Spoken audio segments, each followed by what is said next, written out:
Yo. Good evening, Hi, everybody. everybody. Hello. Welcome to Hello. welcome to PTS for Life. My name is Jeff. This guy over to my side here, over there is Alex, Apostate Alex, and then beyond that is Gabrielle of Escaping the Cultiverse.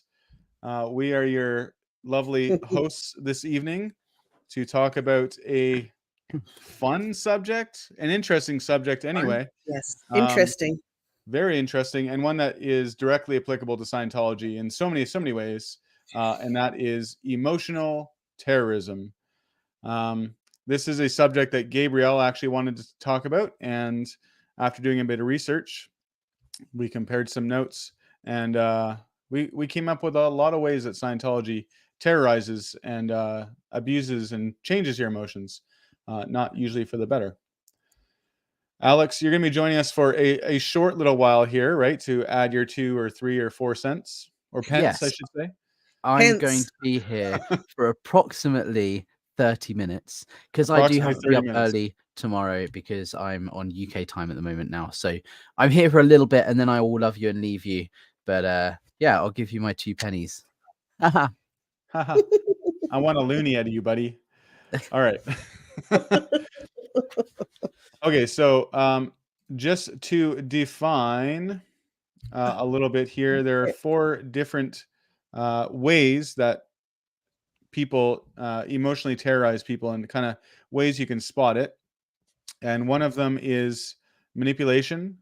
The next is public degradation, withholding affection, and threats, which I guess would be the more direct way of terrorizing someone. But I think when I'm thinking about this and kind of reading about it, I'm thinking a lot of this is kind of in Scientology speak would be kind of like 1-1 or covertly hostile. In particular, the first one, which would be manipulation. And quite often, when someone's manipulating you, they're not going to go ahead and say that, hey, by the way, hey, Alex, I'm going to start manipulating right now. Okay. So you get manipulated. Yeah, so be prepared. Exactly. It is very much a sneaky way of doing it. And I think that that's probably the most common way that Scientology terrorizes people's emotions. What do you think, Alex? I think that that is a very, very good point, and it's something that happens even at the very introductory levels of Scientology, right? One of the basic principles of Scientology that you learn very early on is this idea of the tone scale, right? Which is that all emotions are plotted on this graph and they have a number, and you go up or down the tone scale. So if you are happy, you're not suddenly, within a split second going to be angry or crying and upset. There's a process, and your emotions go along this. It either goes from here to here to here to here, and there is no other way. Now, obviously, that is not the case. Emotions are transient. There isn't like a way that we all experience emotions. Everyone experiences things differently. It's a complete lie and it shambles. But the manipulation comes in from the very early stages, because the idea is that if you're at this level on the tone scale, you can raise someone on the tone scale by speaking to them or interacting with them on a level slightly higher than theirs. So the idea is if someone's down or upset or sad, you can make them happy, bring them up on the tone scale by behaving in a certain way. That is manipulating someone's emotions, and that is something that you learn to do very early on in Scientology. Mm-hmm. And it's quite literally a drill that you go out in public, like you're on the course and you have a clipboard and you go and survey random people on the street and just say, hey, I have a question to ask you or something like that. And the drill is to locate the person's tone scale immediately, or tone level, and then essentially raise them by changing or manipulating your own tone or your emotion to make them change theirs. It's very sneaky, and it's Yeah. completely intentional. Yeah, it's actually kind of funny now that I think about it. They don't hide this at all, but they do hide Nope. the purpose of it, the real purpose, I suppose. And What are your they thoughts there, don't Gabe? Oh, go ahead. My thoughts? Yeah. Alex, go ahead. Go for it. I, You had I a was just thought. gonna say, briefly, like they don't teach it as manipulation. You don't think it's manipulation. You think you're helping the person. You think that you're being at cause. You're in control of the environment. So you are being like a good person and being a powerful thetan by helping someone move up or down the tone scale. You're not being an effect of your emotions. You're in charge of them, which is a good thing. That's how you think of it. But what it is actually in reality is manipulation. But you have no idea that that's what it is. Go on, Yeah. Gabe. Sorry. So it's funny because I was thinking to myself, what does manipulation actually mean in the English Mm. dictionary? And it's handle or control a tool or a mechanism, typically in a skillful manner. Hmm. And which there's a whole bunch of other definitions, but it leads me into the whole concept of the control mechanism of Scientology. Everything is about control.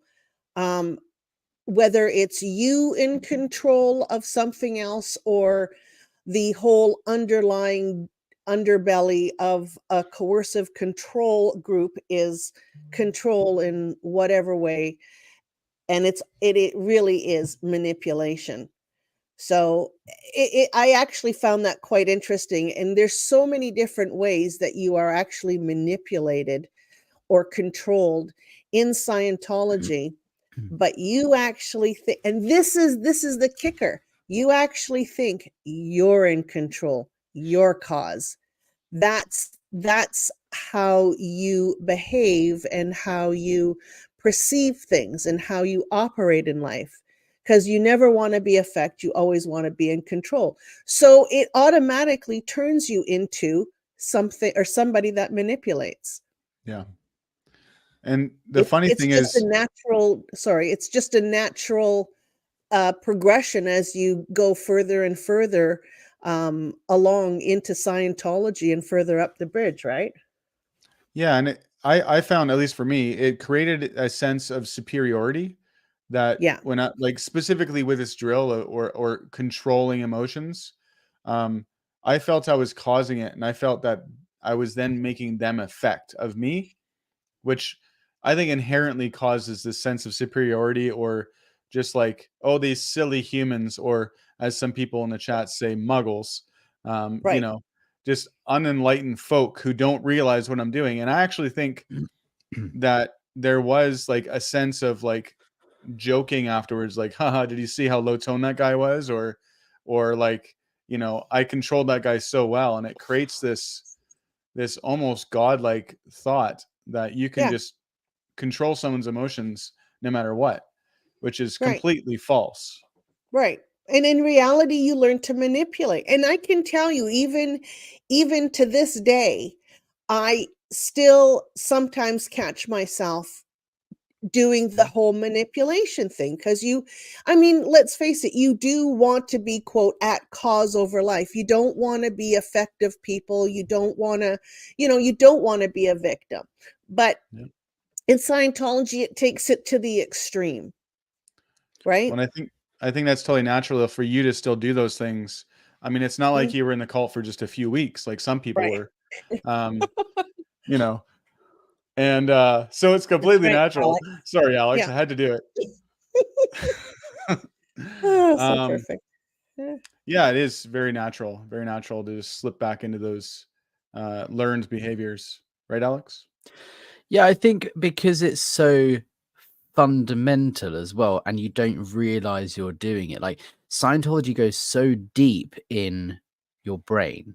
Like it's not just, oh, hey, try this and you believe it or not, or try this and you do it or you don't. So when you come out, you can just decide to stop doing those things. These are like basic principles and fundamental ways of thinking that they ingrain into your mind. So when you come out, you have to really question everything, because however long you've been in Scientology, you've learned to manipulate people's emotions because you think that that's what emotions are and how they work, and you think that it's a bad thing to be the result or an effect of an emotion. And so, because that's a core fundamental belief from which all of your understanding on emotions is based, it takes a long time to really grind that down and then learn to like decide or figure out when it's okay to feel certain emotions and let other people feel other emotions, and not instinctively try and move people around the tone scale. Like, this is the thing for me that I noticed when I first started the recovery process, that I wasn't sat there thinking or believing in the tone scale and thinking, you know, this person in front of me, I was, you know, talking to someone who I was like, I wasn't thinking I have to move him up on the tone scale, but I instinctively saw this guy who was upset or angry, and I just instinctively was trying to get him to not be upset or angry anymore, which in your head sounds like a good thing. But actually, no, that's manipulating his emotions. And I was doing it without even realizing, because that's what Scientology had taught me to think, that those emotions are bad. You're not thinking rationally when you're thinking, you're feeling like that. So we're not going to solve any issues here. You're not going to have a rational conversation.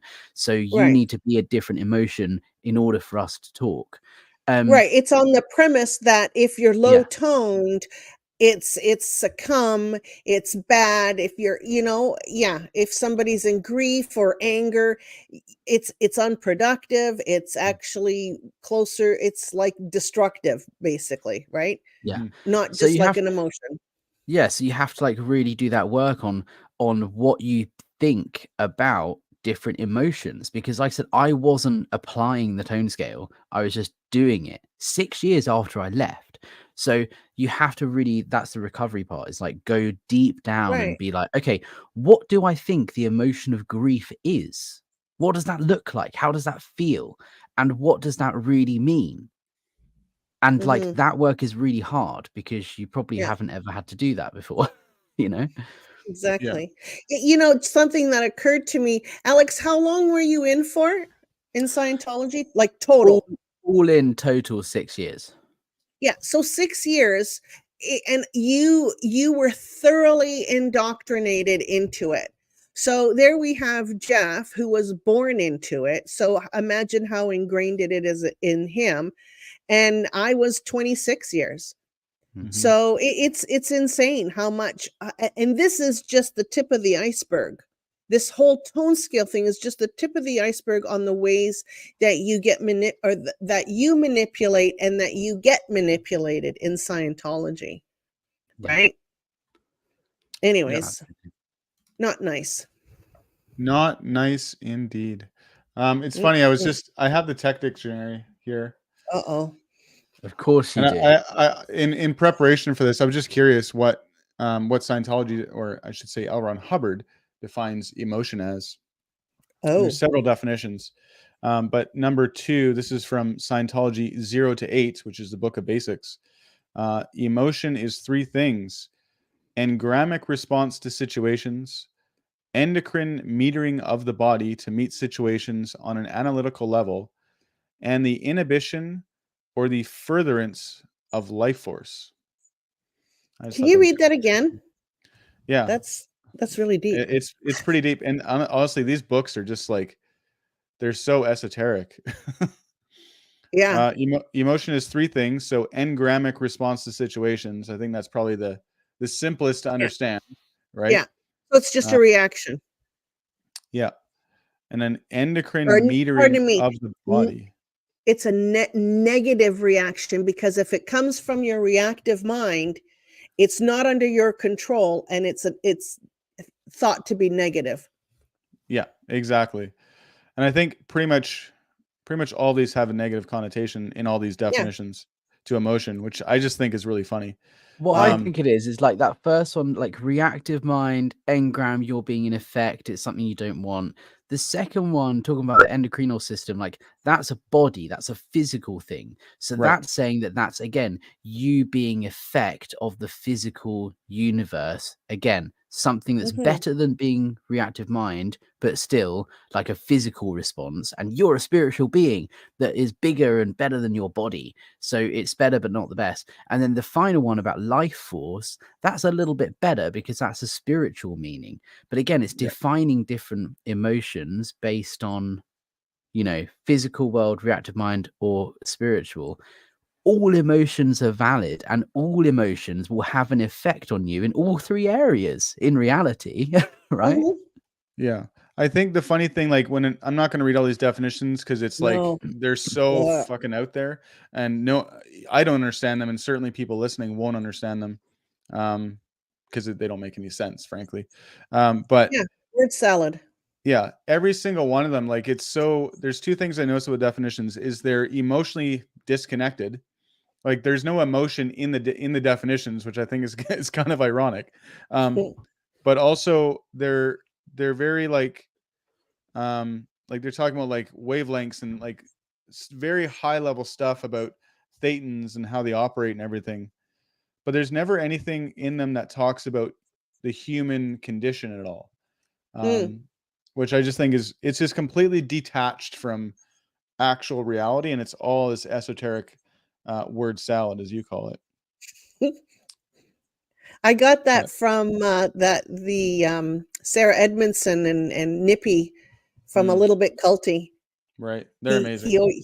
They had a segment. They would have a segment on their podcast, and it would be word salad, and then Nippy would get into one of the what was that guy? What was their founder? Their guru in jail now? Keith Raniere. Keith Raniere. Yeah. He would quote something from it, and it was just like, you can't wrap your brain around that kind of stuff. And that's exactly how Hubbard was too. Yeah, Anyways. and funnily enough, on that note, so I came across some Grant Cardone gems of wisdom yesterday, and I was going this I went down this huge rabbit hole, which I completely regret. But when I'm listening to him talk, he doesn't say anything. Like he doesn't even complete a sentence. He'll be in the middle of a sentence, and then he'll go this way, and then he'll go this way, and he'll change everything as he's saying it. So, and I think that's intentional and potentially manipulative, because if you don't truly know what he's saying, you're always trying to catch up, and you're always thinking either you're dumb or he just has more to say. So you just keep listening, right?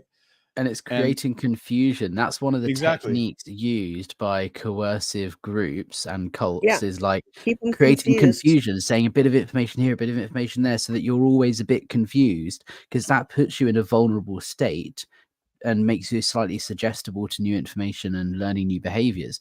It's the same thing L. Ron Hubbard does, with the communication course. The first thing you learn to do is, operate OTTR 0, operating Thetan training routine 0. Like there's so many words in there that you have to go and look up what they mean before you know what you're actually doing. Like he creates confusion because it's a control technique. Yeah. It boggles my mind that anybody gives this guy money, to be perfectly honest. But Grant Cardone. Yeah. Well, and Scientology, but I gave a lot, so I was lucky. I did not give nearly as much as I could have. Oh, don't even go there. And I'm pretty sure I cost the organization more than I gave them. So good. When I left, my freeloader bill was a negative number. They owe me money. Yeah. Well, it's funny. I did get a call from one of the executives. Wendy? Who she tried to actually, I don't know, I think it was like $8,000, right? For some of the last bit of auditing. And I'm like, are you kidding me? And I just hung up. It was like, so go my away. freeloaders bill. So right before I left, I got ripped off post for the Sea Org, and then they had charged me like half price staff rates for a Scientology confessional, and they tried to claw back the other 50% from that auditing that I got while I was on staff because I never finished my contract. Well, and I remember getting one phone call, and they said, "You owe us this." And I'm like, "No, I don't." I owe you. What are you gonna do? Yeah. Yeah. For anyone listening, these are non-enforceable debts. So if you are a Scientologist listening and you feel you owe them money, you don't. Nope. It's also hilarious when you get kicked out, because then they don't have the excuse that you didn't finish your contract because, well, I was kicked out. I didn't want to Right. leave. If it wasn't But I for never me being thought of kicked that. out, I would, yeah. And so they didn't really give me a freeloader bill until I pestered and asked and asked and asked. And then eventually I got told, I have £100 on my account. So you don't know anything. Would I you was like, like to okay. buy a book? Yeah. Yeah. With some Dynetics books. I did actually I used some money on account to do it because I did extension courses after being kicked out and was still Right. doing stuff from home for ages. And then I just let it, whatever. Well, Drifted my away. husband had OT 6 and 7 paid for on account, but Oh, he wow. had paid for it back in the 80s, so it was like $1,200 or something like that for Wow. for each of them. So, but you know what? That's still money on account. Hmm? They don't give that back to you. They keep No. it. What's this? If they call you and tell you that you owe them money, what would they do if you said, "Take me to court"? Well, they They wouldn't do wouldn't. anything because it's not legally enforceable. No. Yeah. They just hang up. Yep. That is something that they do, that we're talking about manipulation, right? And emotional terrorism. They manipulate your bank account and your Oh finances. yeah. They put you into a state where you feel obligated to donate money and guilty if you don't, right? If there's an event and they're trying to raise money for an ideal org or whatever it is, if you have no money in your pocket or you've only just got enough money to pay for food the next day or whatever, that's not a reasonable excuse to not hand over your money. They use emotional manipulation to try and guilt trip you into handing over your cash, regardless of whatever your financial situation is. Yeah, exactly. Yep. Just get another credit card. Ask for a higher limit. The Yeah. amount of times that I have convinced people to call their credit card companies and ask for a credit limit increase, I probably couldn't count on my hands 10 times. Yeah. And I personally know of, like, in reg cycles or sales cycles in Scientology. My goodness, I slip into the vocabulary so quickly. It's so easy. Um, But it's the word for that you use for it. I It's know, not. I Yeah. know. Anyways. Yeah. Anyways, like the amount of times that people have like suggested mortgaging homes and all this just so they can get some auditing, and Yep. telling them that it will, if they do this and flow, then they will get flows back. Like, Right. directly said that this is what's going to happen. And of course it doesn't, because that's bullshit. But you want It's to a talk about Exactly. classic scam. manipulation? It's like when you get those emails from like some guy in, like some country you've never heard of. I've got $1 million to send you. If you can just transfer me $10,000, I'll send you $1 million back in the next couple of days. Like, Yeah. it's that typical scam. That's Yep. exactly what they're doing. But you don't realize it because they're promising you stuff in return, and they're saying, do this and do that, and not telling you to donate, but making you feel like it's your choice. Like, why wouldn't you donate? Because this is what will happen. This is the result. This is going to be great. So why Yeah. wouldn't you?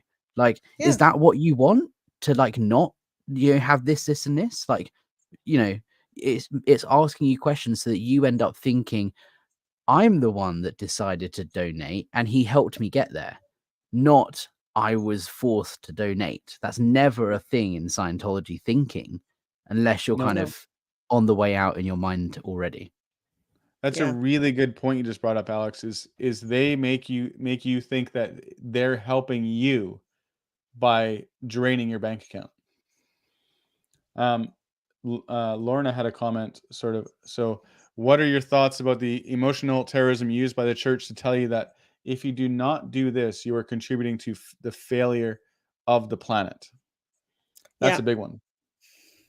Yeah. That's more That's manipulation and Yeah, threats, but which that's is what gets also people to part of it. sign billionaire contracts Yeah. and But do that's a all threat. kinds of things.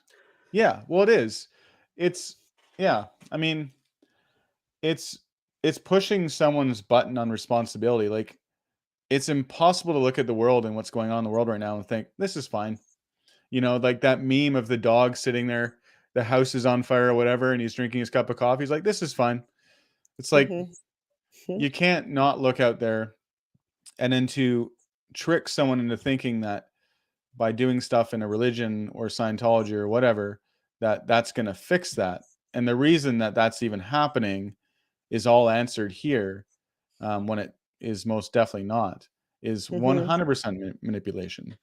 I will Yeah. never forget my Sea Org reg cycles, like recruitment cycles. So many conversations of like, you know, dude, this is your chance, right? You have this chance now to join the Sea Org and actually do something to change the world and make the world a better place. Like, why don't you just get some fucking responsibility and just, you know, do what you know you need to do? Like, why don't you just do it, right?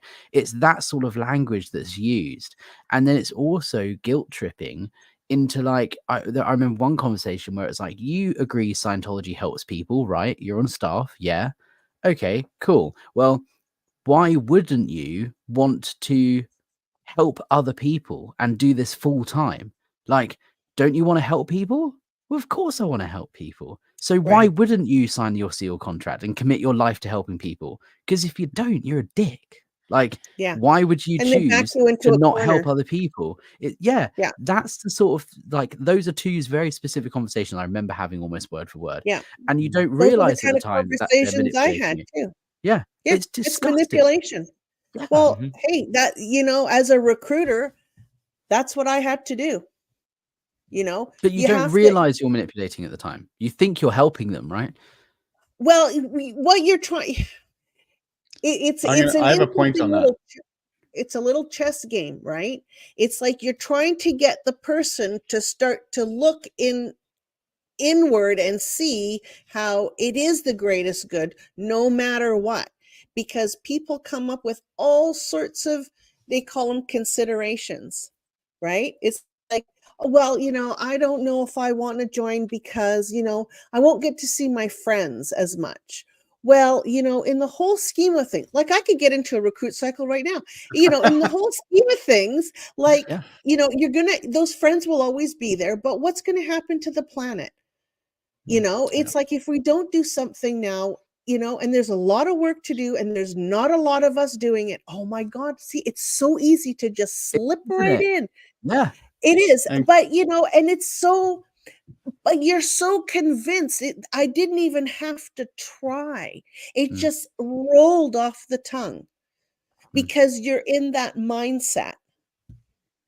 yeah. yeah. And another point on that, you do know that you're manipulating because all of the considerations, as Gabrielle pointed, or excuses to not Hmm. join staff are all created by the reactive mind. And so Exactly. you don't think you're manipulating the person, but you think that you're manipulating this Right. reactive mind Hmm. Yes. to like to knock it out of control, so that the thetan, the person, the spiritual being, will go, "You're right," and disregard all this reactive mind stuff. So it's Yeah. manipulation, not necessarily of the person, but of the situation and Hmm. who they think they're speaking to. What it Hmm. is you are, that's so perfectly put, Jeff. You are controlling these things about the person in front of you. That's what you would think is like, cool, I'm being a responsible, powerful person here.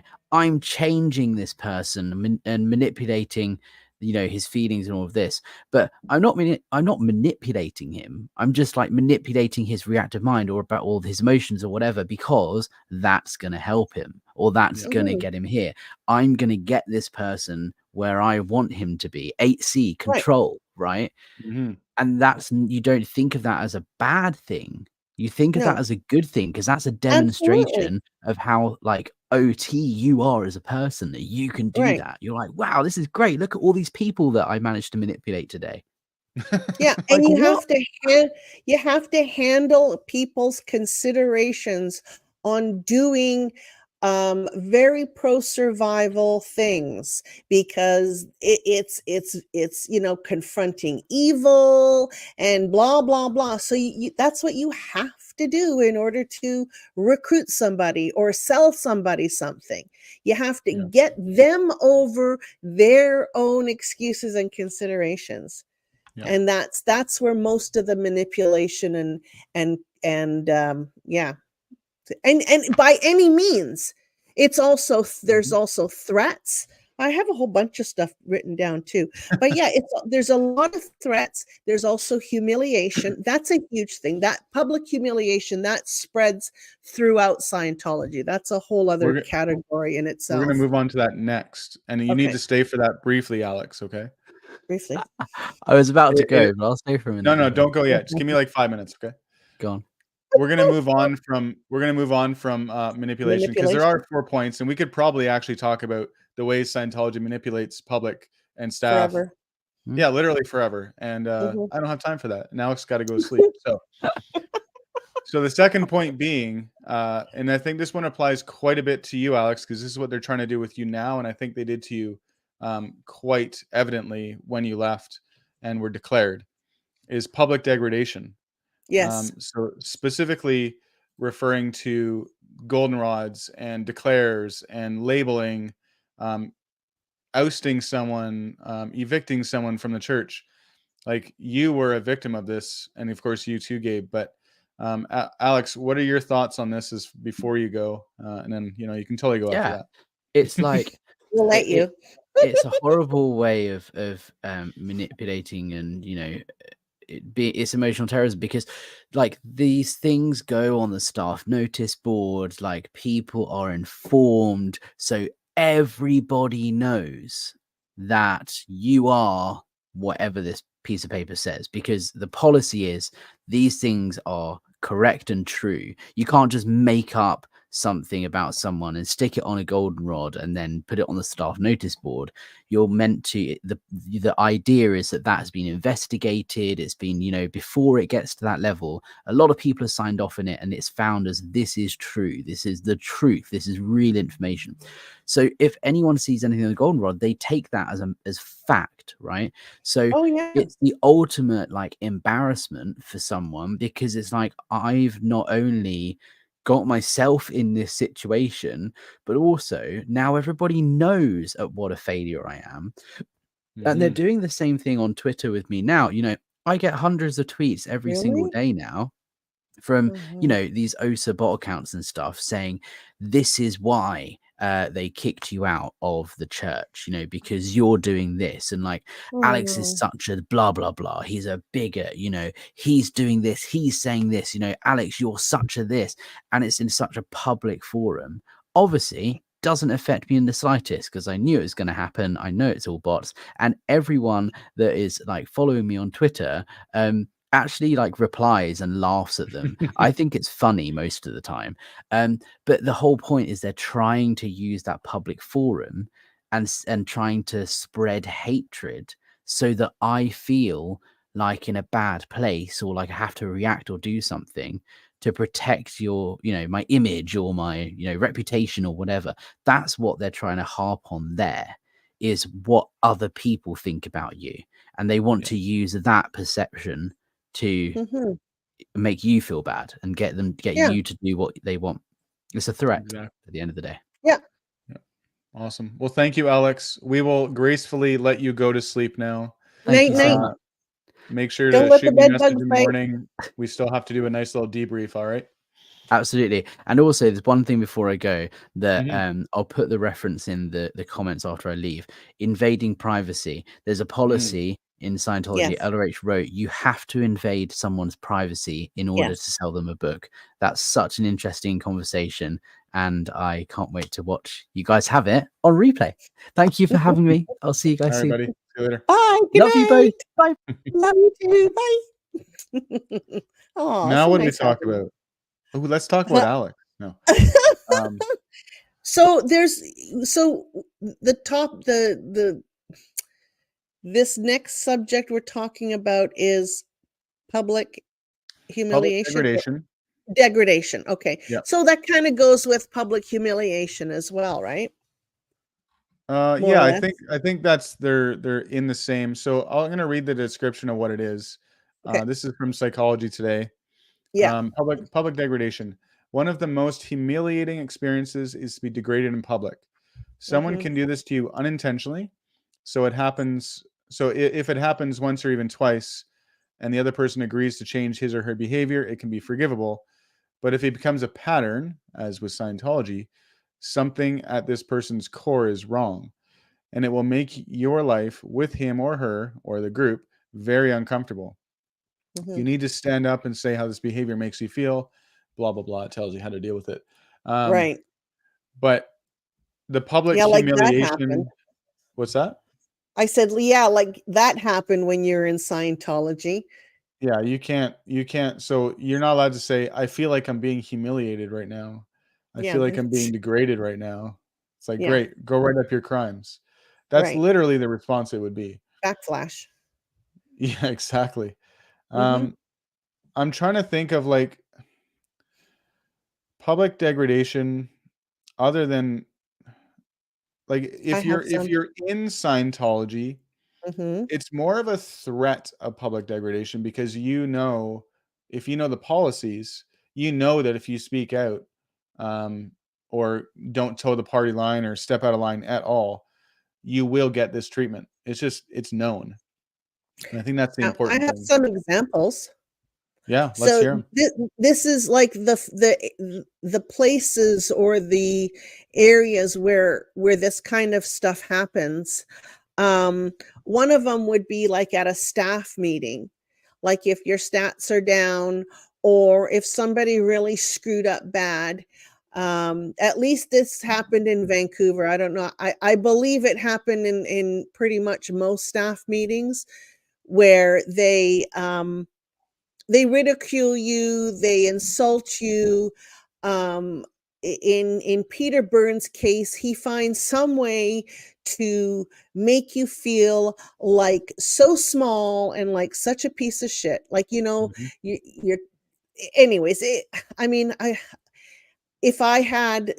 There's so many different ways that this was done at staff meeting. It was really gross, and I think nobody got away unscathed with that kind of stuff other than Shelley, Shelley Hockett and Peter Byrne. Those were the two guys that stood up on their little soapbox every Thursday and degraded and degraded.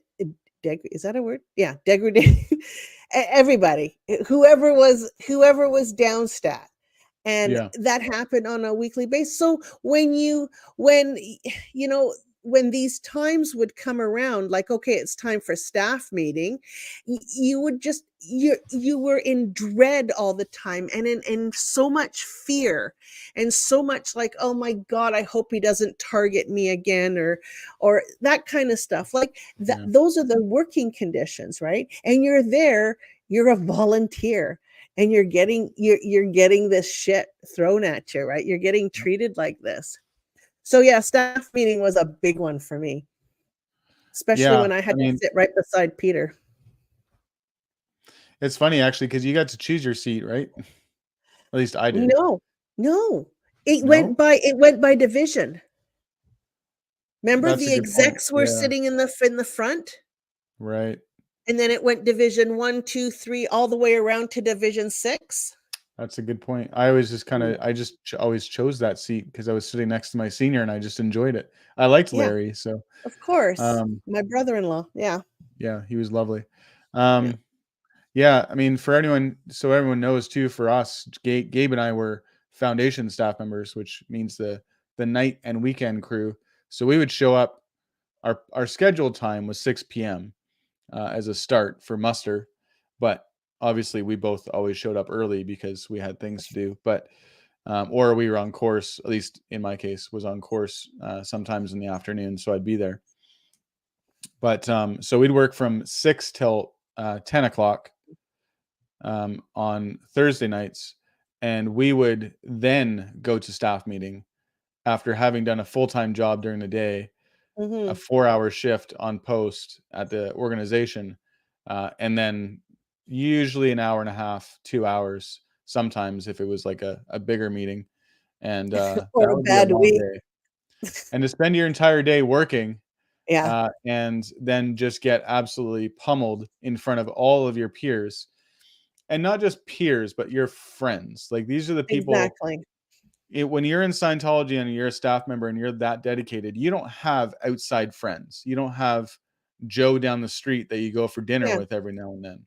It's your staff friends, your Scientology friends, and that's it. There's maybe some people in the periphery, but that's it. Yeah. So to have this Yeah. kind of treatment being done in front of all your friends is incredibly humiliating, right? Yeah. There And are you no also, secrets in Scientology. yeah, and there's another kind of weird aspect to this, and that is like you're like in my position, I was in the Hubbard Communications office, and that office has um how would you say that it has a sort of prestige about it Mm, because of the function that it has in the entire organization, and because it's justice and ethics. So the people in that division actually have to be specially qualified to be there. yeah. So here you are, as this, you're supposed to be elite, you're supposed to be, special, and you have this guy, this executive director, Peter Byrne. He's sitting there like killing you, like degrading you and stuff like this. And I remember always thinking, and this is a Scientological way of thinking. It's like you're sitting there degrading this position.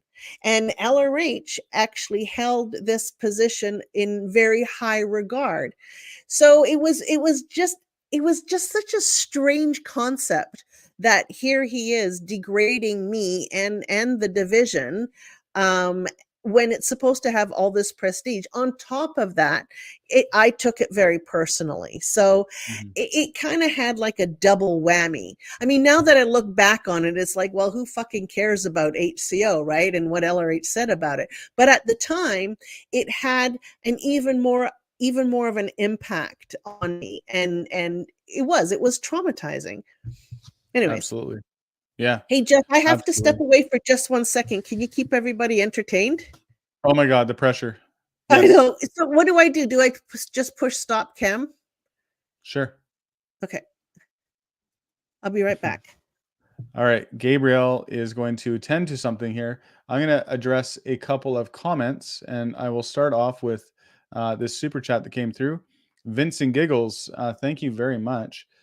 Any idea why they, I guess the Church Scientology, haven't sought tax exempt status in Canada? I read a court decision stating Scientology has never applied for it. That's a good question. I imagine that they have. So in Canada, I guess there is an overall Canadian um, decision on whether it's a religion or whether it gets tax exemption. But in every single province that there is a Church Scientology, I know that they have gained the ability to perform weddings and Sunday service and various other religious activities. As far as tax exempt status, my guess is with the Canada Revenue Agency, and maybe Gabe can actually speak to this after, but I What's up? don't think that they qualify based on their actions and kind of what they actually do versus what a religion should do, as in like help people and serve a common good for people. Do you know anything about this, Gabe, for tax exemption? About the tax exempt. Well, what I do know, and I'm actually looking into this a little bit, but they tried a few times to get tax exemption, and the Revenue Canada, or Canada Revenue, whatever they're called now, has denied. There's no hope for Scientology to get tax exemption here. Yeah, I doubt they're even trying. Yeah, Yeah, I so don't know. I mean, I remember being on a project. It was part of an amends project that I was doing, and I was putting like a lot of the financial paperwork together and stuff like that. And they made that. I think that was the second attempt. That was like, let's see, I've been out 10. That was probably around 20-ish years ago that they tried again. yeah. Yeah, and I was just saying that the only thing that they do have is the ability to perform weddings and funerals and so forth Yeah, in, I and think, pretty much every province. I think they do get some sort. It might be even like a nonprofit. It can't be nonprofit. No, Charitable. They're more like a charity. I don't understand that. But anyways, this is something that we really do need to look into, so we have our facts Don't straight worry, on it. I would like, it's being done. Don't worry about that. yeah. Well, I have to know Cool. Thank you, Yeah. Vincent Giggles. All right. more. What were you is there anything else you want to talk about on the Oh, public degradation? yeah, it was public humiliation, and I was the one of the examples I used as how it's done was staff meeting, and yeah, I have a couple other ones here too, which was quite interesting. The other one is when you're doing conditions, like when you're doing a liability condition, for instance, or a doubt Right. condition. You actually have to. So I'm sure most of you know the conditions. There are all these states of existence, and they all have these formulas that one does. And there are what are called the lower conditions. And one of these lower conditions is called liability. And in that, at a certain step, you actually have to request to be accepted back into the group.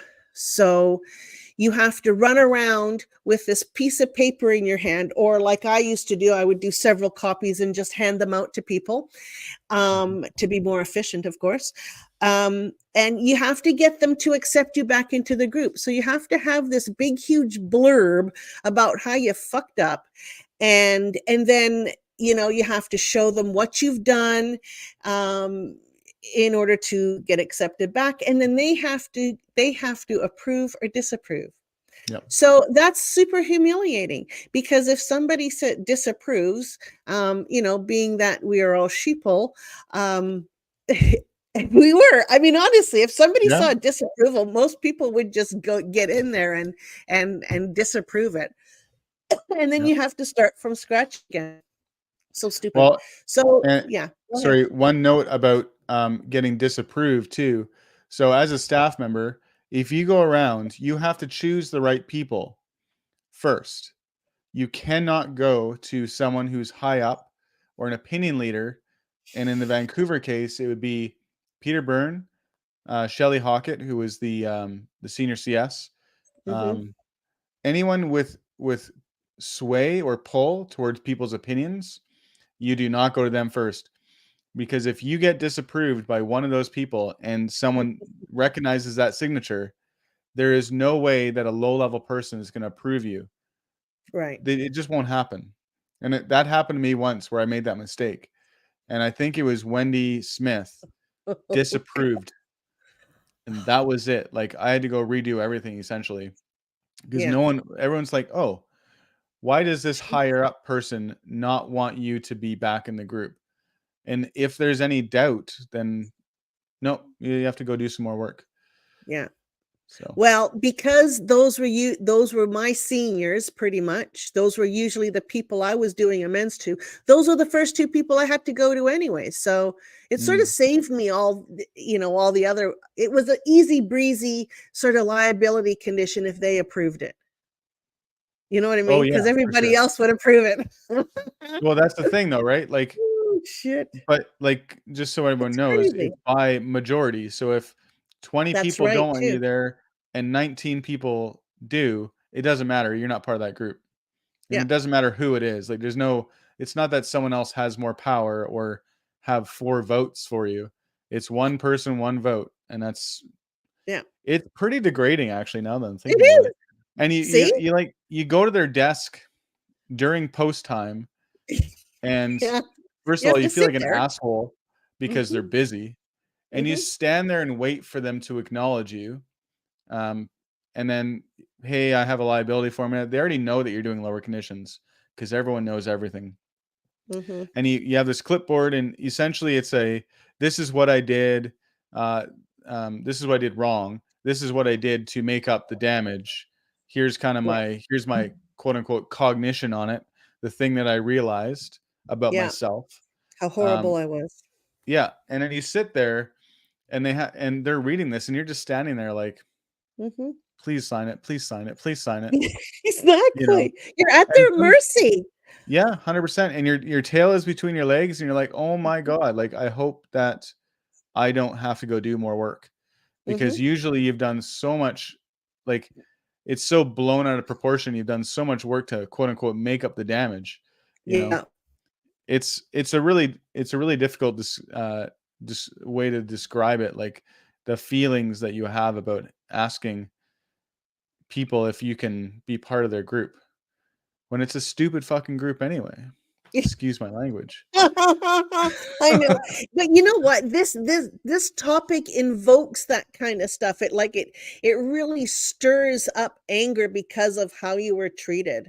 Yeah. I Yeah. I'm just noticing that. Like, I'm really tense just talking about it, you know? It's You're so over it, weird. Gabe.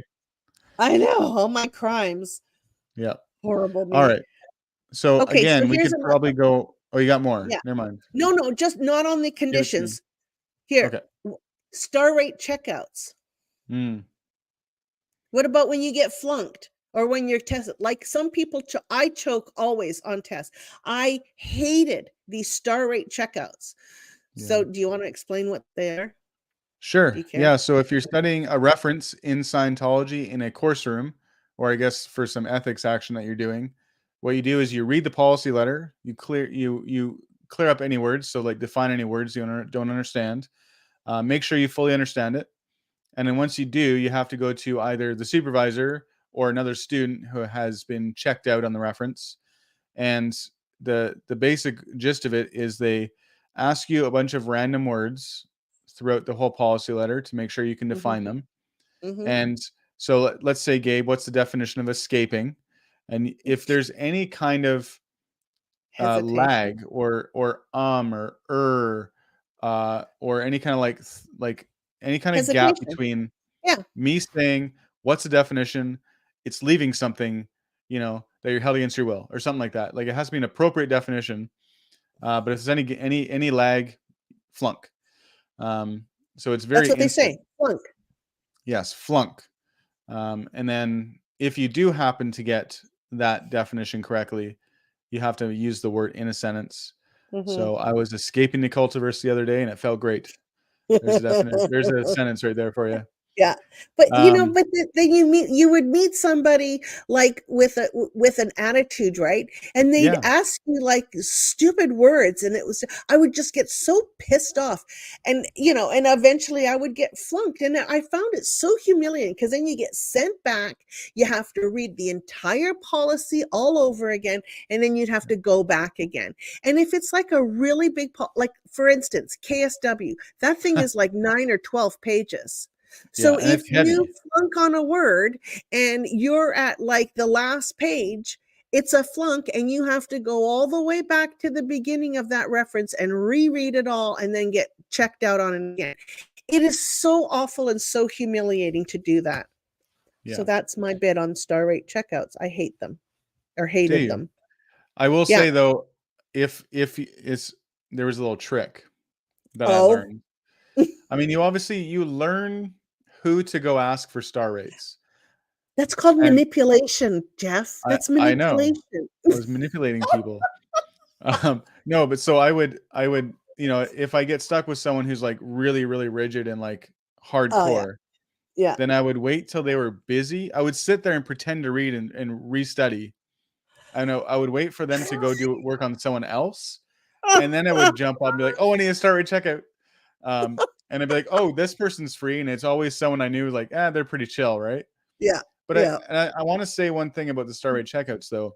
Yeah. When you're mentioning someone with an attitude, the purpose of star rate checkouts, at least as I understand it, is just to demonstrate that you understand and Yes. you get the policy letter. So it's actually not inherently a bad thing. I think it's great in that regard. But then you have people who just they're narcissists or whatever, have a desire to control people Mm, or abuse people. mm, Then they'll use it as a way to control and manipulate and degrade people. Like that's their purpose. So right, I think with a lot of things, it comes down to purpose, right? Like, why are we right, doing this? If you're doing it to right, harm someone, then it's bad. If you're doing someone to help someone, then it's good, right? So right. that's all But I I want to mean, say if on you that. if you're just asking a couple of questions about something somebody has just read, just to check and see if they get a general idea, fine. But I mean, the extent that it goes, that you have to go through to get like a pass on this stuff is like beyond.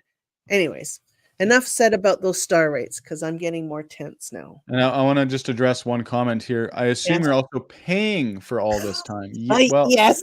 well, yes, you've purchased For the the most part. course, Yeah. but the course itself is a one-time shot. So if it takes you 10 weeks to do a course, it's the same price versus like 2 weeks. Right? That makes sense? Yeah. Yeah. Oh, there's Lorna made a comment about if you did the method one. Yeah. So method one, for anyone who's, I feel like I'm going to spend this entire time just explaining Scientologies, but the method one is a word clearing procedure where you take up any past subjects that you've studied. So let's just say automotive, for example, and this is all on an e-meter, and Mhm. you go through any words you don't understand in that subject. And essentially the end phenomena of it is to clear up past studies that would be Mhm. affecting you in present time, and to regain the education that you have lost due to misunderstood words. And then when you've done the student hat and the method And one together, you're called a fast flow student, meaning you know how to study, you've cleared up all your past misunderstood words so they're not going to affect you, and then you no longer need to do star rate checkouts, which is awesome. yeah. Well, and that's Um, conditional, because that privilege can also be taken away from you if yeah. you are caught going past a misunderstood word. And it Yes. doesn't take you away from random spot checks by the supervisor, Right. who can just come up to you, grab the reference or any reference that you've read in the past, and question you on it. And then Mhm. if you flunk or you fail to define anything or explain anything or show understanding, they'll give you what's called a pink sheet. And it's literally just, it's literally a sheet of it's pink paper. So pink is Yeah, the it's color on flash pink for, paper. yeah, but it's the color flash for the division. Yeah. And you basically just says restudy this, do a clean demonstration, or get a star rate checkout. Yeah. And no matter whether you're fast flow or not, you still have to do that. Yeah, it's like a little study order. Okay, you Yeah. have to show,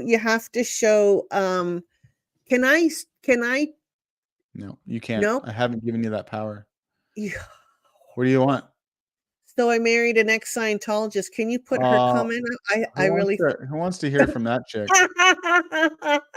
I took that picture of her, by the way. Oh, that's awesome picture. It was in Portland on a bicycle tour, and it was a Oh, beautiful cool. waterfall. Admittedly, I would like to see Gabe word clear A. You know what? It's one thing I haven't seen a lot on any channels is demonstrations of like word clearing and so forth. Oh man. I think it'd be kind of triggering, but I think it'd be entertaining Yeah. nonetheless. Yeah, you can give me a star rate checkout and see how We I should do it. flip out. We should do it. I hate them so much. Okay, Well, you've clearly gone past a word you don't understand. Anyway, I know, go on. I'm in glee. Yeah. Oh, there's another one. Glee of Insanity, right? Exactly. All right, all Oh right. dear. Put your Okay. TRs in, Gabriel. Okay, I can't. Here's one more on that public humiliation, because this is a big one, at least Mhm. in my estimation. That's fine. At fundraisers. Oh, yeah, sure. So I'll give you a very perfect example. Hmm. We attended, my husband and I attended one of many fundraisers for the Ideal Org. And Peter Byrne, once again, he walks by and calls my husband a cheap Hungarian because he only donated like $100 or something like that. Wow. Now, I mean, this guy is he's basically supporting me so I can be on staff, and he's Yep. driving a big city bus in downtown Vancouver where there's a lot of nut bars. It's extremely stressful. But anyways, that is like a perfect example of public humiliation because he said it really loud. Yeah. And my husband is not the type to get up and punch Peter in the head, which he probably should have because he rightly deserved it. But Mhm. he just sat there and he just stewed in it, but Yeah. never forgot. So that's an example. Anyways, Wow. yeah. I mean, What an asshole, eh? knowing Peter, I can actually picture him saying it, Yeah. and his smarmy attitude Smarmy. and Exactly. his I know. shit-eating grin and the kinda the way he laughs and it's just like Yeah. it's just terrible. Yeah. Yeah. You just want to stab him in the eye. Kind of. Anyways. Both of them. So there's what is it? And reactions to others when judging. Oh, there's also a lot of judgment. Yeah. There's a lot of judgment on anything, on people's relationships. I don't think I've ever been in a more judgy or critical group. You know, here's one very quick example. Mhm. When my sister was still alive, she was extremely overweight, and there was a couple other ones that were pretty chubby too. And once again, Peter Byrne actually put together a weight loss program for them. So he put how humiliating is that? Yeah. So he actually put together LRH references for them to read. And then they were getting weighed in daily. Wow. Yeah. That's disgusting. Isn't that disgusting? Yeah. Daily. Daily. They had to go down to the qualifications area. Yeah. Isn't that Wow. gross? That's actually disgusting. Yeah. And brings me back to Grant Cardone too, because this video that I saw, the start of the video, like it was just him doing a random live on Facebook, I think. And he Uh-huh. said one of the people who worked for him, he says to him, "So how much weight have you lost?" And then the guy's like, "Oh, about 20 pounds, right?" He's probably a little over 300 pounds, this guy. And then Grant goes, "Oh, you need at least 37 more," or something like that. Ugh, It's like, that's not a very good attitude. He's such a no. shithead. Yeah. Yeah. All right, Scumbag. we're gonna end off this topic on this comment here by my married next Scientologist. Gabe's so great for quotes. You just want to stab him in the eye. Pairs quite well with "he's a dick." Your wife is so astute on these comments of mine. Yeah, exactly. I mean, we Oh need to boy. get you some merch happening for sure. Yeah, And exactly. kind of on that note, if you guys aren't subscribed to Gabe's channel already, Oh. you may as well go ahead and do that. It's Escaping the Cultiverse A, and she has plenty of interviews planned. And of course, her and I will go live pretty often, I'd say. Yeah. So if you'd like to hear more from the Canadian perspective, from someone who's seen and done it all, that's Gabe for sure. Yeah. Well, I don't know about done it all. Well, you've done some shit. I did some shit. And I've been And I through would some like shit. to, as we're on this subject, many Of what? people Shit? have fallen off my subscribers lately, Oh. and I don't think it's necessarily at someone's decision. I think YouTube is being tricky again. So if you want to just double check that you are currently subscribed to my channel, if you intended to be, and if you don't intend to be, why not? Why not subscribe? It's free. It's Come fun. on. It's free. It's fun, and it really helps my channel. So please do. All right, enough of that. The next way You have another one? I'm running well, out. there's 4. There's 2 more here, and we can go through them a little bit quicker because I think are a little bit less Details? less details for Scientology Okay. anyway. They're still very applicable though. And the next one is withholding affection. Oh. And I think that's an interesting one. Just if you start focusing on the emotion control of Mhm. Scientology, right? Like, Mhm. you Sorry. can't ask for help without it just leading to one road in Scientology, and that's auditing or ethics. But Mhm. essentially, it's one road, because the purpose of ethics is apparently to get tech in, or Scientology technology to be able to be applied to a person. So ultimately, if there's any kind of emotional issue, it's dealt with that way. Mhm. And so you don't have any kind of like actual emotional support. So if you go up to somebody and say, "Hey, I kind of feel like shit today," which I think you and I have gone over a few stories where you were like that. You just come into Mhm. work, come on a post, and just be absolutely distraught with your life, but there was Mhm. nothing you could do about it, right? And this is caused by Scientology policies, not necessarily by Scientologists themselves, because they're good people for the, by and large, they're good people. Not Peter Byrne though. Fuck that guy. But basically, there is no option to just be like, "Oh, honey, are you okay?" Like, "Gabe, tell me, and Yeah. I will give you sympathy," because that's a negative thing to give sympathy Right. or empathy.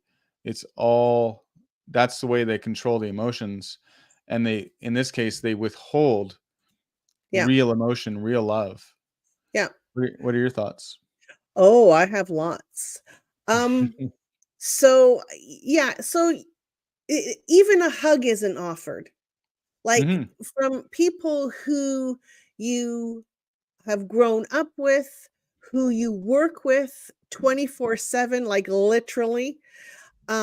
These are like these are supposed to be close friends and family. Like I had mhm, family there. And I really can't remember any time of where anybody had offered a hug or anything. I'll give you an example. Our beloved dog Sherman died, and this is several years ago. And I came in and I was beside myself. He was like the best dog ever. And like I didn't know what to do. Like I was so upset I couldn't even think, right? We had just put the dog down. And I told Shelly, and mm. you and I got taken into session. Well, that's the solution. Mhm. Isn't that crazy? Same thing happened when my mom died. Wow. Nobody sits there and talks with you about this stuff, right? No. Or helps you through any of it. It's like go in session to handle it. Like it's so devoid of any compassion and love and all of that stuff that you get out in the real world where you do you and you know what happens, you don't tell anybody anything because you know nobody's going to do anything about it. Yeah, it's pointless. Yeah, so you just Wow. basically it just you hold it in. And I honestly think when you suppress or oppress that much emotion in you, it comes out in other ways. Mhm. And I'm certain that when I got so sick, that's what it was. It was just all this stress and suppressed stuff in it within that you just implode inside. Yeah. It's not human. A human cannot live like that. You cannot function as a normal person without having some sort of, something health wise or whatever happened to you, right? Or mentally, or both. Anyways, those are a couple examples of of how that kind of withholding affection. Yeah. And it happens in your relationship too, right? And it's not, it's almost not like in my my relationship with my husband, it wasn't done like deliberate or really consciously, but we didn't see each other. Yeah. So it's like, of course, the affection or whatever is withheld because you don't freaking see your loved ones hardly, right? Yep. So that's just another way of doing it. Or another way that happens too is when back to the conditions, excuse me, when you're in a liability condition, or if you're under some sort of justice action, nobody will talk to you. No. You're, what is it? Persona non grata. Yep. People walk right past you like you don't even exist. And it happened a lot. Well, and it's like on the RPF, which apparently doesn't exist anymore. When I was in Ontario for this, joining the Sea Org, there was one person on the RPF there, and they shared the same space as everyone else, and literally nobody was talking to her because they're not, and she's not allowed to talk to anybody.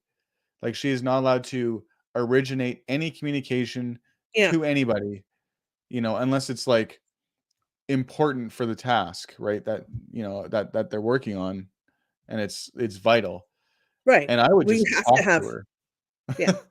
Because I course. think it's one of the most degrading things you can do is like pretend someone doesn't exist.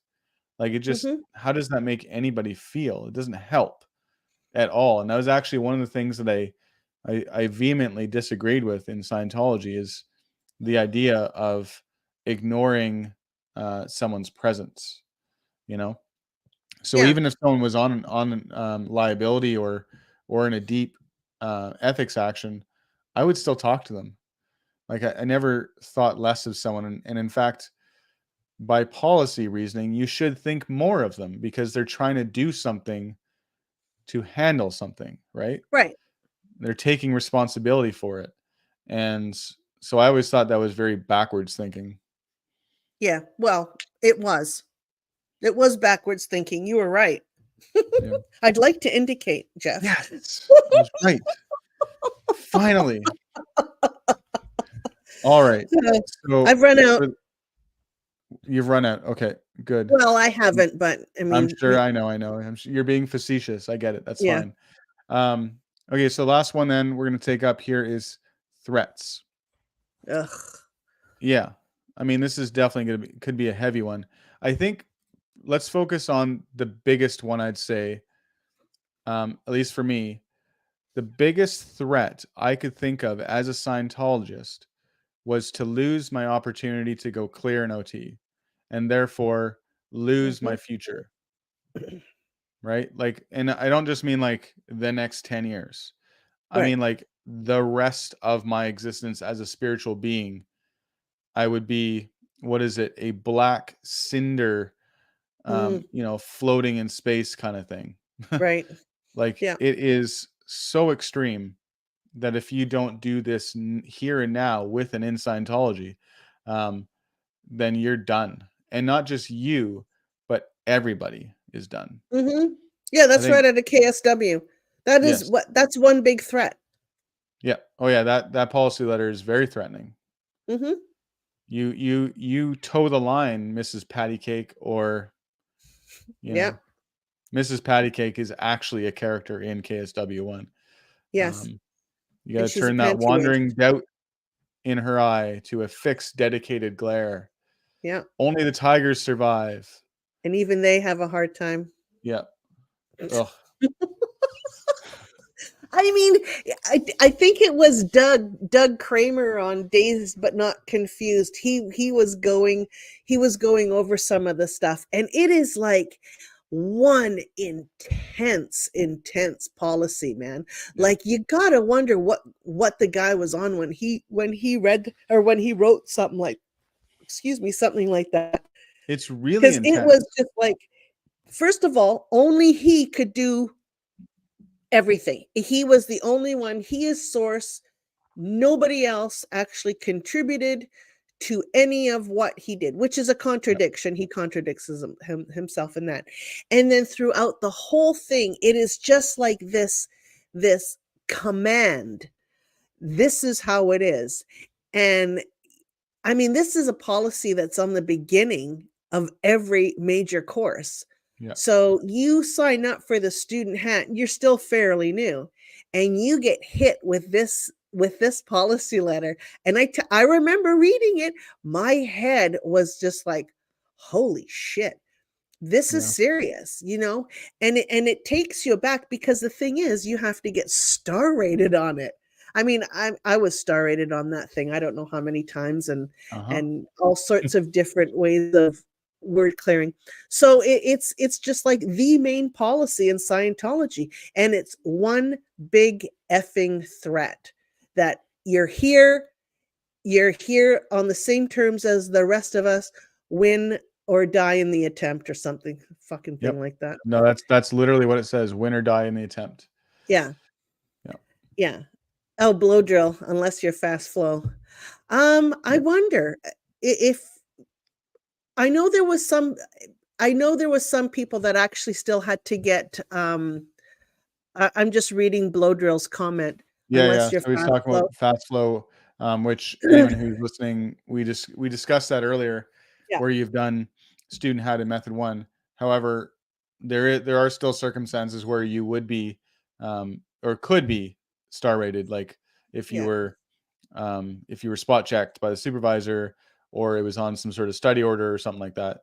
Like there are ways around it. And Mhm. if you were found to be missing misunderstood words constantly, then I think there would be certain circumstances where you'd have to be star rating certain stuff. So Yeah. um yeah, So that was so threat. That's probably the biggest threat that I can think of, and also, like, any sort of, expulsion, threat of expulsion, there's always yeah. that, So right? like being declared a suppressive person, being declared a PTS type of some sort. Um yeah, just like, but again though, that just really goes down to losing your future, Mhm. right? And I can't think of a bigger thing to threaten someone with. Can you? Yeah. Well, you think of your eternity, and those are the terms in which we thought. We thought in eternity. We thought in, past lives. It's like, so you got to understand the scale in of which that threat, the scale of threat, like that, Mhm. that's a big one, right? If all you want to do in Scientology is help others go free, and also make yourself go free, and somebody threatens to take all that away from you, we talked about that with Lorna. you Mhm. know that's what was happening with Lorna. She had her bridge taken away from her, Yeah. and I And helped then in with that, I or would helped. say Uh, when interesting, so here's a thought I just had too. Um for threats, I'm going to bring up one comment before I go deep into this, but so Free Xenu project of Farsec. mhm. Controlling people is very hard, but if you create a system they control themselves, once you implement it, they will increasingly control themselves with minimal reinforcement. So that's a Yes, really good point. And I think Scientology does that potentially the perfectly. best of um, any cult out there. They're certainly Yes. certainly in the top 5. Um, so now what I want to say, like, so if you believe that if you mess around in Scientology, you will lose your future, then you're under their control. But as soon as you choose that you don't believe in Scientology anymore, as happened with me, there's still a level of control and Mhm. threat of losing family. For the longest time, Right. I kept my looking into like anti-Scientology stuff, and or I call it the truth. Um, I wouldn't really like speak about it, and I certainly wouldn't be doing YouTube because I was still and still am connected with my father, who is still a believer in Scientology. And I always had this fear of if I do anything or if I make it known, he's going to find out and he's going to disconnect from me. At the end of the day, he must know by now. I'm sure that somebody in DSA should have told him by now. You And think? he's still sort of talking to me. But frankly, we never really talked anyway. So it's kind of like this Right. weird, like, not that I don't care. Like, I want to talk to him when we want to talk to each other, but it's Yeah. not going to be the end of the world.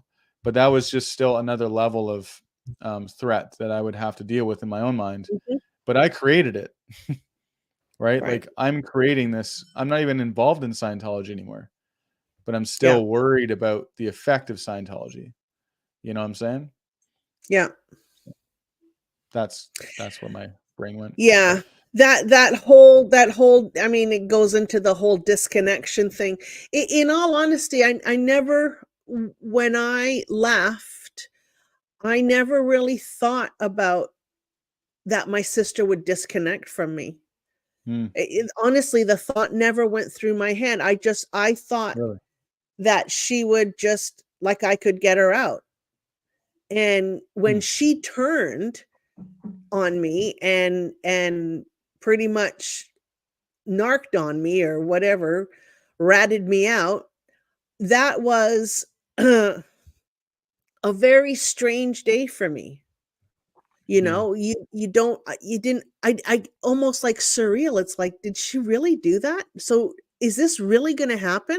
Like all that, cuz I never knew really anybody who had, like, well, I knew a few people who had disconnected, but from their family, but I didn't, like, really know them. So it never really hit home until it hit home. Yeah. And it was just like, what? So I mean, so that sort of threat never existed in my universe, but just like the disconnection threat, because I never even thought about it. And then it I think happens, and then there were that's a whole other probably more people that disconnected from people, but in more of a quiet quitting type of way, Yeah. where they just it wasn't like it's for me, like, I wrote my mom a disconnection letter. Right. And I know that does happen, but I think for the most part, that's not how it goes. It's just a, hey, by the way, Joe, I'm not talking anymore. Or Right. we're gonna part ways in our business or whatever. If one of the other people gets into either a declare or just has some sort of like a quote unquote PTS situation kind of thing. Yeah, Um, and I think also I was always at the other end, like, I was, like, helping people disconnect right. Yeah. or advising them on how to disconnect. And because I was so um disassociated with the whole thing, right? I mean, it didn't really mean anything to me. It's like, well, this guy's connected to a suppressive person, so of course they're gonna disconnect, Yeah. right? But then when you have to turn it back on yourself, it's like, well, wait a minute, I'm not a suppressive person. I saw the truth Exactly. of what Scientology really is. So you know what I mean? It's kind of a bit of a mind fuck, actually. You- but yeah. Well, Anyways, it is. That's what on happened. that point of you not being a suppressive person, you're not. Yeah, But exactly. frankly, no one in the SPTV community seems to be a suppressive person. Really? It's very interesting. Hmm. Um, That's odd. yeah, funny, right? Kind of ironic, even. Who is a suppressive person? Uh, This guy yeah. right here. Yeah. Yeah. Oh, little Um, baby. no, but what I was gonna say. So for the Threats. longest time, even though I'm watching these videos on YouTube, Chris Shelton and various other people who helped me kind of like figure out what was going on um, with and in Scientology for real. Yeah. And I still had this idea that they were suppressive and that Hmm. I shouldn't be listening or watching them. Um, but I've connected with them, many of them, in person, not in person, but like, yeah, one-on-one, Over email and voice stuff. conversations, video conversations, and they're not suppressive people, No. right? They're normal people, Yeah. right? And so I think that's an important thing to say. But Well, an interesting thing that happened, so like my sister basically turned me in, and then the next day I had to go and work, and I had a cleaning company, and I had to go to Susan Kerr's place, who is DSA. And I told the story before, but after I finished cleaning, and I had somebody working with me, um, that girl left. She was waiting in the car, and then I came back in the house, and I mean, Susan said nothing before, right? Like, you'd Mhm. think you kind of like you'd say you talk to the person before they start cleaning. Like, what a bitch. Anyways, um, she, but at least I wanted to get paid anyway. So, but anyways, that's just a side note. So we're sitting there in her kitchen, and I looked at her, and I said, "Do you honestly think I'm suppressive?" Because I'm still in this thing. It's like, this is really weird. Like, I'm not suppressive. I know I'm not suppressive, Yeah. right? But I'm still a Scientologist. Don't forget. My sister, I've been turned in. I'm now on justice lines. The hammer is about to fall. I'm about to get declared. And this is sort of like my in-between life here, just before I'm getting declared. So Yep. when I decided to leave, quote, Scientology, I didn't leave the actual tech of Scientology, because I went into the independent group. But Right. anyways, so I'm still thinking like a Scientologist, and I said to Susan, I said, "Do you really think I'm suppressive?" She says, "No, I don't think you're suppressive at all." Hmm. But I already knew I was going to get declared. So it's like, so then what's going on? Well, you're connected to suppressive people, which automatically makes you suppressive, Hmm. which never made sense to me. No. Well, it's because it doesn't make sense. It doesn't make sense, right? And here I am, I'm in HCO, and I have to, apply this policy of suppressive and all this justice stuff to other people. And I didn't Yeah. even understand it.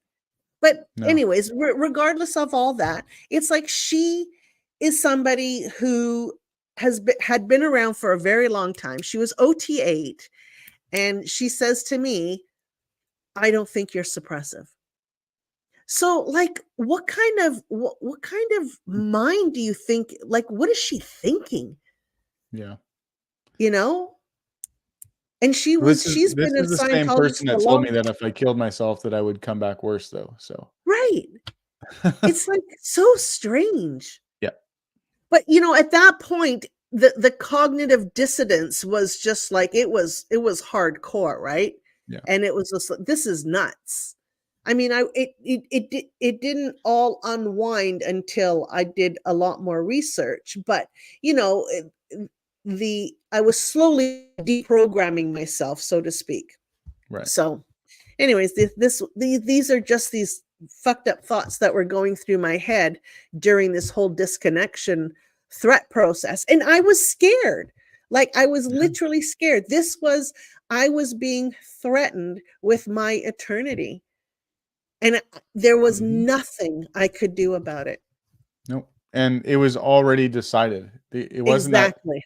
It wasn't that they were figuring it out or they were gathering evidence and having a fair, balanced trial like you would in theory in an actual justice system. Policy. Yeah. But it's it's a kangaroo court is what it is. Yes. It's already decided, and Yes. they will manipulate and change evidence and look at it, interpret it in a way in order to make their decision that they've already made justified. Yeah. But in all honesty, it's not done at the local org level. The data is sent up, and I know Miscavige or somebody very close to him gives their stamp of approval, because I mean, it happened fast. Yeah. Yeah. Well, that would be the int justice chief, right? Right. So Well, I actually wonder if that guy actually does anything. Because honestly, when I would put my committees of evidence together, it would take a long time to get, yeah. So it's really, really super duper messed up. Well, maybe Peter pulled some strings. Yeah. What is it? So I have a What is question this? here. Yeah. One Love 51,000 for both you and I. Do you Hmm. find yourself wondering if what you're thinking and feeling is real or left over from Scientology? Hmm. We all carry baggage, but yours seems magnified. Yes. Yeah, I mean, I've said this multiple times on my channel already. One of the most challenging aspects to my recovery has been figuring out in my reactions of things or thoughts, um, yeah, mostly reactions, what how I'm reacting, if that's who I truly am, or what the thoughts I'm having are those actually my thoughts, or Right. are they ones that were given to me by Scientology, Mm. or indoctrinated, or hammered into my head. Hmm. Um, I mean, everything from thoughts on doctors and anybody who's trying to help someone, to religion, to police, to washing windows. Not really, though. Um, Not with anyone who doesn't newspaper. know, I was a professional window cleaner for many, many years. Yeah. And the idea of using newspaper to clean a window, while is an option, is not the Well, best way to do it. no, it would take you a Um, long time too, wouldn't it? yeah, and it doesn't do a very good job compared to a No. squeegee. But anyway, I won't get into that. Yeah, yeah. Um, yeah, literally every decision or thought process that Scientology would ever have an opinion on, which is most things, are Everything. Yeah. yeah, it's affected, and so I do have to like think about it, and I still do. I still do. So I don't think Well, I ever and won't. yeah, and you want to. You want to sort that out, right? And it's peeling an onion. Every day that goes by, you peel a little more off. Like honestly, sitting here and doing these kind of videos, it really, really helps unravel a lot of stuff. And Yeah. you sort of get to go back to that moment, like when I give an example and go, like, what was I thinking? And as I'm talking, it's kind of like, unraveling even a little bit more, right? So this is Yep. quite therapeutic for me. Thank you all. Yeah, thank you all in the chat, and also for your questions and just sitting here listening Yes. to us blather on. Um, I have been wondering to myself why the heck I'm doing this lately, and I won't lie and say that I came up with an immediate reason why I'm doing this kind Yeah. of stuff and putting myself out there. But Wow. then I remember and I go through all the emails that I get from people, including one I got recently of someone who I spoke to who now is speaking to someone else, Wow. because they related to that person and their story. And I just think of the ripple effect, that although I may not see immediate results, I know that by putting my story out there, I am making that difference. Mm-hmm. Um, to whatever degree, I'm a small channel. You guys can change that by subscribing. And I'm even Um, smaller. yours is getting bigger though. I hope so. Anyways. Yeah. Yeah. Um, but I think it is important to try and keep that in perspective. And I think that ultimately anybody who wants to put their story out should, if they want to, because there will be somebody who will connect with you a bit more specifically, maybe from your country, maybe from your gender, from your haircut, to who knows, your ultimate experience, because we all Yeah. have different experiences, but personalities, those things to go, like your personality goes a long way to speak to somebody, maybe even more importantly than your actual story itself, right? Yeah. I could be wrong about that. I I'm doubt it. I'm just a little Canadian guy. I'm just a little Canadian, eh? Yeah. All right. Hey, So we are there's an hour and 35 in now. We have okay. a few comments Okay. We'll and shut up now. questions. You don't need to shut up. No. Okay. Um, It's kind of hard for do do me. do. I don't understand this one question, so I'm not going to ask it. But I'll move on to this one here. Free Xenu Project. Has anyone ever thought to ask them, Scientology, for the scientific study that was peer reviewed to prove any of Scientology claims? No. I'm sure people have thought to ask, but first of all, who do you ask? And what would their response be? So I know Chris Shelton has mentioned this in a couple of his videos, actually quite a few of his videos, that there are scholars out there that are in agreement with Scientology. And I believe it was one of his motivations to him getting that degree was to disprove these idiots who say that Scientology is a valid religion. So there, Scientology has managed to find, some weird guy that says, "Oh yeah, Scientology is a bona fide religion." Yeah. But So, how much I do they mean, pay them? yeah, who knows, eh? I'd like to see this guy's bank account. Yeah. Cool. SP Chef, thank you very much for the super chat. Hello, Oh, Jeff wow. and Gabriel. Thank you for talking about this important and nasty part of Scientology. You two could, unfortunately, make a long series of it. You're right. It Yeah. is very unfortunate, but it is also reality. So Yeah. And he says it is, there is a lot of nasty parts. I also find it important to give people examples, to make it actually very real, to show how, I mean, it happened at the international levels of Scientology, where Claire and Mike Rinder and all those guys were. But I tell you, I mean, shit happened in many different ways down at the very lowest levels of Scientology. So it's really all nasty stuff. it's the same shit, just another pile. That's right.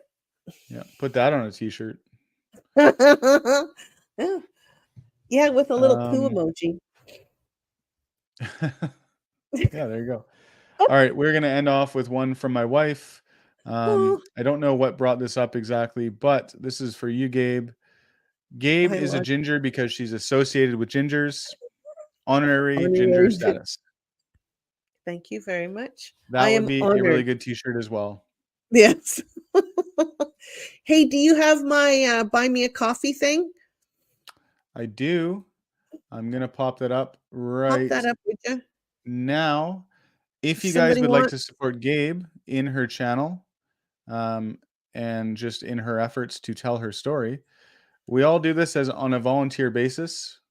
We're not paid by Big Pharma, despite what Scientology would have you think. Gosh, So that was please gonna. do pop over to her Buy Me a Coffee, and you can buy her a coffee. Also subscribe to her channel, Escaping the Cultiverse A. You're getting so close to 1,000 subscribers, which would be Really? just kind of a fun little milestone there. I think you're just over 100 left, which is pretty sweet. And I think we I could have a probably get special. you. Yeah. No, go ahead. I was actually thinking of doing something a little bit special for my 1,000 subscribers. Ooh, what's that? I can't say it. I want to keep it a surprise. You got to But tease them a little bit. somebody special will come on, I think. Me again? No. Oh, not another ginger though, right? No, he's not Okay, good. ginger. Okay, cool. Oh, and he's a he. Well, I'm intrigued. I I'm already know. subscribed, otherwise I would resubscribe. But make sure you pop over to her channel and subscribe. Yeah, subscribe. Yes. If you would like to buy me a coffee, you can. Make sure you're subscribed to my channel as well. A lot of people have fallen off ever since the whole debacle with other channels, which have nothing to do with me. I think that I am doing pretty good work, if I do say so myself, putting out some fun stuff, Yeah. trying to make things fairly light and just tell my story and just be a very nice, polite Canadian, eh? And with Right. that, I thank all of you for joining us. We will see Bid you you again soon. farewell. Adios. Bye, Gabe. Bye-bye, darling.